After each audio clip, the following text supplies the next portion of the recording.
చెప్పినప్పుడు మనుష్య జన్మని మనం పొందినందుకు ఆ రోజున సప్తమైనటువంటి భూతకోటికి మహోపకారం చేసే రోజు.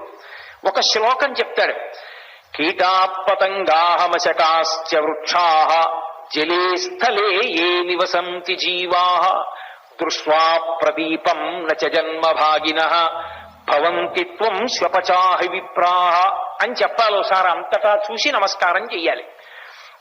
ఈ దీపము పరబ్రహ్మం. పుణ్యకర్మాచరణ చెయ్యడానికి అవకాశం లేక అలా పడిపోయి ఉన్నటువంటి ప్రాణులు కొన్ని కోట్లకి కోట్లున్నాయి.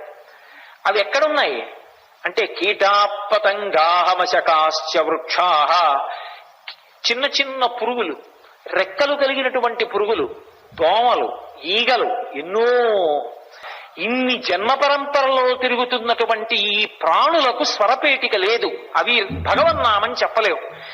తనని తాను ఉద్ధరించుకోలేదు.